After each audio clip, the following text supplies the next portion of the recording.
Ok, básicamente yo quise hacer este video con una versión en español o en inglés de la calidad de Remuria. No obstante, tuve una especie de corazonada cuando noté que ciertas cosas de la historia no me terminaban de calzar. No es una crítica abierta a los traductores de Genshin, porque aquellos que gusten de la lectura y las series sabrán que las traducciones o subtítulos suelen estar mal o parecen sacados de Google Translate. Así se maneja la industria y bueno, los que somos pequeños y nos gusta mucho este ámbito, solo podemos intentar corregirlo. Aunque por supuesto también yo puedo tener errores, yo no voy a decir que lo hice perfecto. Yo no hablo chino, por lo que tuve que hacer varias traducciones para que las frases perdieran en la menor cantidad posible su significado original. La caída de Remuria nos cuenta la creación y la caída de este reino que existió antes del actual Fontaine. Para que sepan, voy a hacer 3 videos con la traducción más acertada del libro. Probablemente los suba al mismo tiempo, porque no me encanta eso de like para el libro 2. Tal vez en otras plataformas sí lo vaya a hacer, pero acá en YouTube no. Ahora sí, entremos con el resumen de los libros y las teorías que vinimos a ver, especialmente la del título. Aquí les daré un poco de contexto. El primer libro de la caída de Remuria nos cuenta un poco acerca de cómo fueron las primeras civilizaciones humanas, tras la aparición de Celestia, por lo que se puede decir que no cuenta en canomilla, sino ya con Celestia como ente supremo. Celestia tenía mensajeros que caminaban por la tierra, diciéndole a los humanos cómo vivir. De alguna manera, los humanos tenían una noción de lo que era la eternidad y la querían para ellos. Cuando no obtuvieron el favor de los dioses para cumplir con su deseo, decidieron ignorar a los oráculos. Esto hizo enojar a Celestia, le lanzó una ola gigante y provocó 100 días de lluvia. Esto llevó a que la humanidad retrocediera, ya que solamente sobrevivieron los habitantes de las zonas muy alejadas. Básicamente, el humano se hizo un animal más. Siglos después apareció Remo. Este le enseñó a la gente cómo cultivar y cómo vivir como seres superiores a las otras especies. Además, les enseñó la música y el arte. Remo conquistó todas las tierras sobre el mar e incluso al dragón del abismo. La humanidad volvió a ser próspera.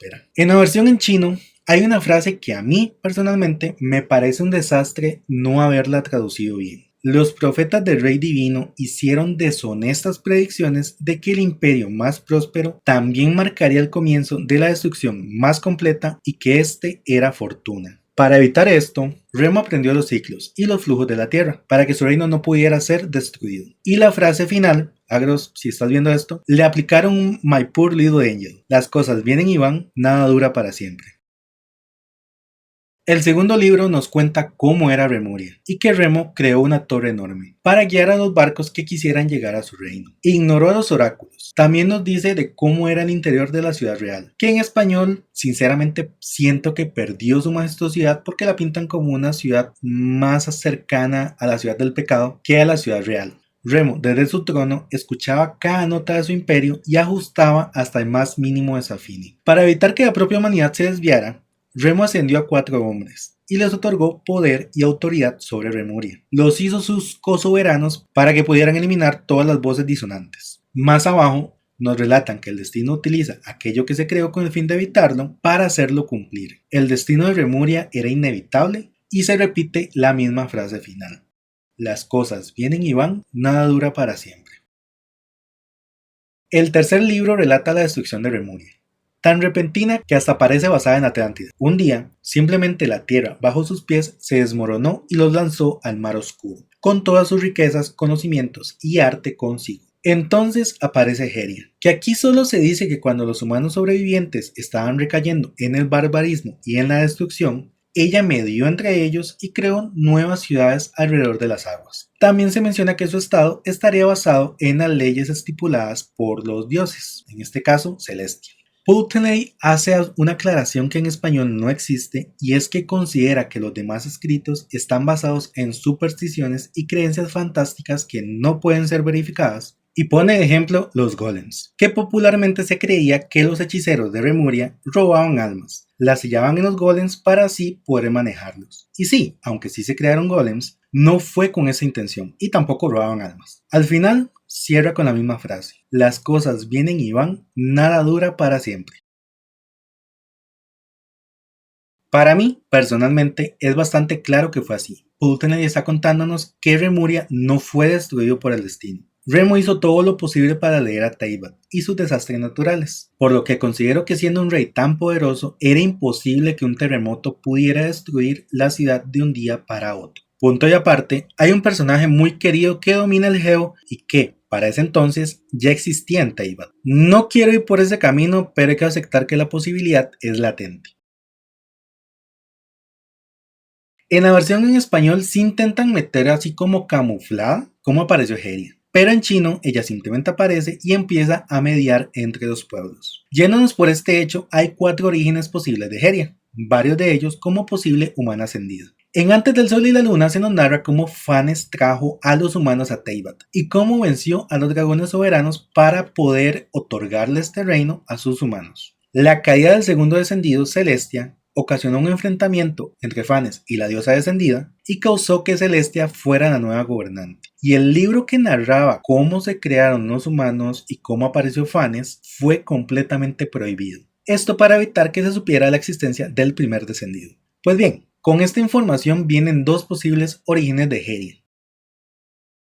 Tras la victoria sobre los dragones soberanos, Phanes, al crear sus sombras, se quedó sin el poder suficiente para gobernar los 7 elementos. Conocedor de que eventualmente se le saldría de las manos, crea a Egeria, de las aguas del mar primigenio. Ya fuera porque Celestia la obligó o porque ella misma decidió ayudar al pueblo de Remo, Egeria abandona su lugar de donde se encontraba el mar primigenio y decide guiar a la humanidad, esta vez siguiendo los principios celestiales, para evitar una tercera extinción masiva. Esta teoría explicaría por qué se pueden formar cuerpos humanos desde las aguas del mar, como Egeria lo sabía, y lo más importante, el nacimiento de Neuvillette. Egeria, al ser ascendida al trono Hydron, sabe que Celestia conoce la existencia de este mar y que no puede permitirles llegar ahí, así que lo esconde y se enfoca en su trabajo como arconte.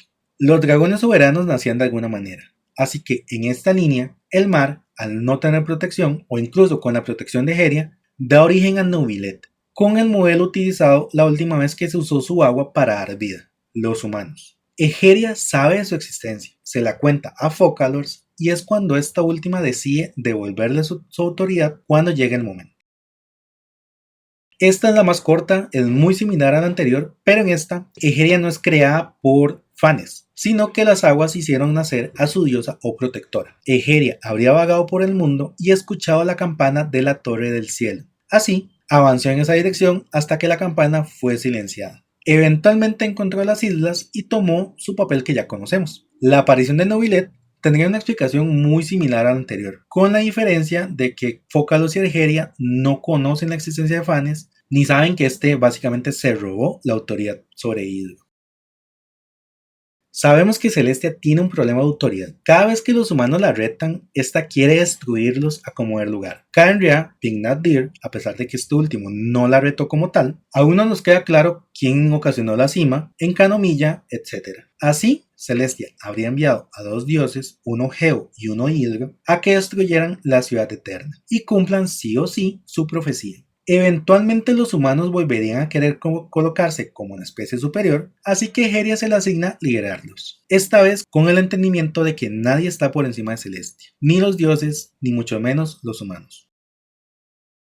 La última es esta. Suena loco, pero escúchenme primero, por favor. Phanes creó 4 sombras. Remo ascendió 4 humanos. Les dio autoridad y poder. Las sombras contenían gran parte del poder de Phanes. Sabemos que al menos 2 sombras no pelearon contra Celestia, ya que una aparece en Encanomiya y los ayuda a sobrevivir, y la otra le da su poder a Barbatos, que para ese momento era un soplo de viento vagando por el mundo. Remo y Phanes comparten algo. Ambos consideran que los humanos son la especie superior, y ambos les tienen un amor incomprensible. Esta teoría explica varias cosas. Una de ellas quiero tratarla en un video más adelante, que es cómo los humanos llegaron a tener poder elemental. No voy a ahondar demasiado, pero básicamente sabemos que los humanos tenían una manera de utilizar poder elemental antes de las visiones. Y eso es lo que quiero expandir en otro video. Lo segundo es que las sombras recibieron el poder de Phanes, por lo tanto sabían cómo otorgar poder. En esta teoría, Remo es consciente, ya que su dueño fue vencido por Celestia, de que eventualmente Celestia iba a destruir su reino. Así,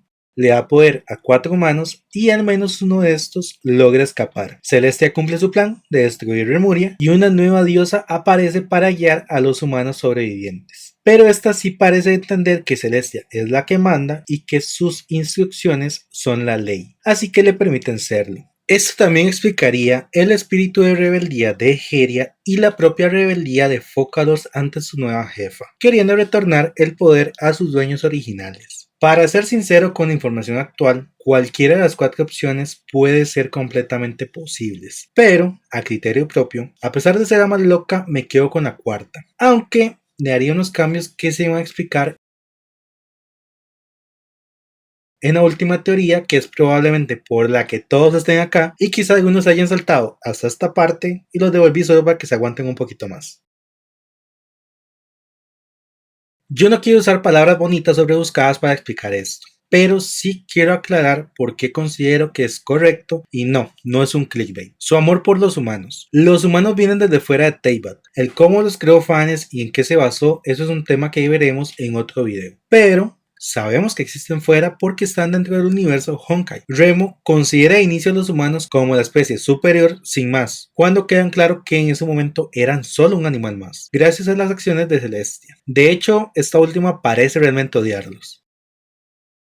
Remo apareció de la nada y era tan poderoso como para poder leer el flujo del mundo y adaptar su reino, para evitar así que otro desastre como el anterior destruyeran su imperio. Como un dios con este poder muere con tan solo destruirse el piso y que lo atrape una ola? Ahí es donde entra Celestia. En Fontaine conocimos que las Gnosis fueron creadas con los restos del tercer descendido. Hasta el momento conocemos tres dioses cuyos poderes no fueron otorgados tras la guerra de Arcontes: Barbatos, Morax y Belcebú. Estos tres al menos sabemos que sus poderes son naturales, pero Morax y Val no son capaces hasta el momento de transmitir sus poderes. Barbatos sí, y Neuvillet también. El primero recibió su poder de la sombra de un descendido y el segundo es un dragón soberano, y ambos fueron capaces de compartírselo al cuarto descendido. Ahora, yo entiendo que por el bien de la trama, Boer, Morax y Belcebú no tenían por qué compartir sus poderes al viajero, pero es algo gracioso que solo Venti lo haya hecho. Remo por su parte sí que puede compartir su poder e incluso su autoridad, similar a lo que hace Fanes, que es el primer descendido. Pero Celestia no posee este poder, así que utiliza a Remo para crear las Gnosis y al nacer nuevas ciudades fuera de la principal Fontaine, decide que mejor ella misma se encarga de que nadie pueda compartir nuevamente poderes como hicieron los otros dos descendidos. Los ciclos Ansara marcan que con la caída de cada descendido vino un cambio enorme en la vida en Teyvat. La caída del primer descendido, Fanes, marcó el fin de los dragones soberanos y la aparición de los humanos como especie dominante en Teyvat. La caída del segundo descendido marcó el fin de los humanos como especie dominante y su reducción a un simple animal más, al nivel del resto de especies. Ahora bien, la caída de Remo marcó de nuevo a los humanos como especie dominante y este extendió su filosofía y su forma de ver las cosas a todo el mundo. Ojo, en la caída de Remuria se dice que Remo consiguió dominar al mundo, no solo a Teyvat. Así que no sabría decir si en este caso significan lo mismo o si Remo tuvo una expansión mucho más allá de lo que llegó a tener Celestia. La caída del cuarto descendido, hasta el momento, marcó el cambio que se ha visto en el mundo. Tras los sucesos de Khaenri'ah, a pesar de que el viajero no tuvo injerencia directa, él sí que marcó la caída y habitó Teyvat durante 500 años mientras su hermana buscaba cómo solucionar lo que pasaba. De esta forma tiene sentido que la aparición de Remo iniciara el tercer ciclo, ya que el mundo como tal cambió enormemente con su llegada. Y el último punto, que no escribí el guión, así que lo voy a decir un poquito más informal, es que Remo trajo consigo la música y el arte. Este punto es muy similar a cuando sabemos que Alice viaja a otros mundos, ya que ella le da una revista a Bárbara de cómo son las idols. Entonces, esto quería decir que Remo también tiene este conocimiento y que él lo trajo a este mundo de alguna manera. Por lo tanto, podría decirse que Remo viene desde fuera o estuvo fuera, pero como ningún dios en aquel momento podía viajar fuera, ya dije muchas veces fuera, como ningún dios en ese momento podía viajar a otros planetas o a otros mundos o a otros universos, se podría decir que él venía desde el exterior igual que el viajero. Por supuesto, todo eso son teorías, yo no doy nada por hecho. Me divierte mucho teorizar con la información que se encuentra disponible actualmente, aunque realmente esta investigación me hizo preguntarme qué tanto nos cambiaron la información a los que jugamos de este lado del mundo. ¿Qué te parecen esas teorías? ¿Estás de acuerdo? ¿En desacuerdo? Déjanos saber en los comentarios, dentro del marco del respeto, por supuesto. Yo soy Murapumbo y estas fueron las teorías de Remuria. Hasta luego.